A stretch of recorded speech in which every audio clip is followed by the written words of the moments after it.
परवरिश ड्रामे की अगली किस्त का नया प्रोमो आ चुका है, जिसमें आप देखेंगे कि वली के इस घर से जाने के बाद जहांगीर काफ़ी परेशान है और इसी परेशानी में वो माया के घर पहुंच जाते हैं इसके बाप से बात करने से ये बताने के लिए कि मेरा बेटा वली घर छोड़कर चला गया है।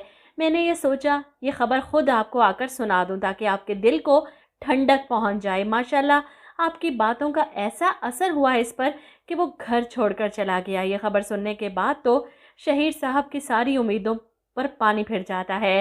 वो तो अपनी फैमिली में क्या कुछ नहीं बता रहे थे और यही सोच सोच कर इनकी बीवी परेशान होती हैं कि आप तो धड़ल्ले से पूरी फैमिली में जताए कि माया के लिए लड़का अमेरिका से आया है, अब क्या होगा। वहीं ये बात सुन लेती है माया की छोटी बहन, इसे जाकर बताती है कि वली ने घर छोड़ दिया है। माया को समझ नहीं आती क्या कह रही हो तुम, जिस पर वो फिर से दोहराती है वली ने घर छोड़ दिया है और ये बात मैं खुद सुनकर आई हूँ, अब्बा अम्मी को बता रहे थे। माया को तो होश उड़ जाती है, ऐसा कैसे हो सकता है, वो ऐसा कैसे कर सकता है, ये सब कुछ मेरी वजह से हुआ ना, अब्बा उसके घर ना जाते और ना ही ये सब होता। वो ख़ुद को कोसती है। अगले दिन यूनिवर्सिटी जाती है अमल के इंतज़ार में। इसकी नज़रें यूनिवर्सिटी के गेट पर ही जमी है कि शायद वो आ जाए।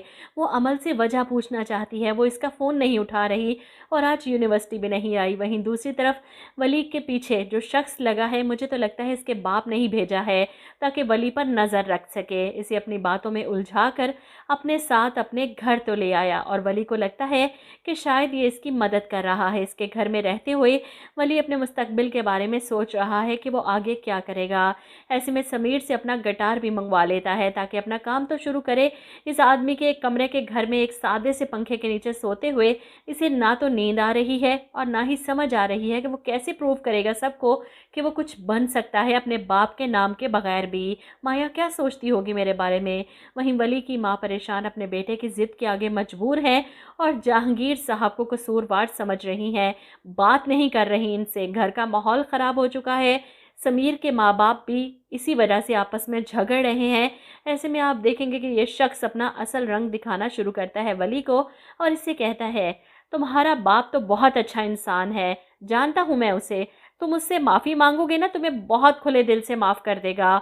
ये सुनकर वली को हैरत होती है कि डैड को जानता है, इसका मतलब डैड ने ही इसे। वो फ़ौरन से इस घर से जाने की कोशिश करता है और चिल्लाता है ना ही माफ़ी मांगूंगा और ना ही इस घर में रहूँगा, जा रहा हूँ मैं यहाँ से, नहीं रहना मुझे यहाँ पर। ऐसे में वो शख्स वली को पकड़कर रोकने की कोशिश करता है ज़बरदस्ती कि तुम यहाँ से नहीं जा सकते, खबरदार जो तुमने इस घर से कदम भी बाहर निकाला तो मैंने कहा ना तुम नहीं जाओगे। वली से कहता है पीछे हटो, मुझे जाने दो, मेरे रास्ते से हट जाओ। लेकिन जब वो शख्स वली को धक्के देकर रोकने की कोशिश करता है तो वली को भी गुस्सा आ जाता है। वो पकड़कर इस शख्स को सोफे पर ज़ोर से धक्का देता है और वहाँ से निकल जाता है। और जब ये बात जहांगीर साहब को पता चलेगी तो वो और भी परेशान हो जाएंगे। अगर वली वहाँ से निकल गया तो कहाँ जाएगा। लेकिन वली ज़िंदा रहने के लिए और ज़िंदगी गुजारने के लिए कुछ ना कुछ तो करेगा। इसलिए सड़क पर खड़े होकर अपना गिटार बजाना शुरू कर देगा और यूं सड़क पर गाते गाते वो एक दिन बड़े स्टेज तक पहुँच ही जाएगा।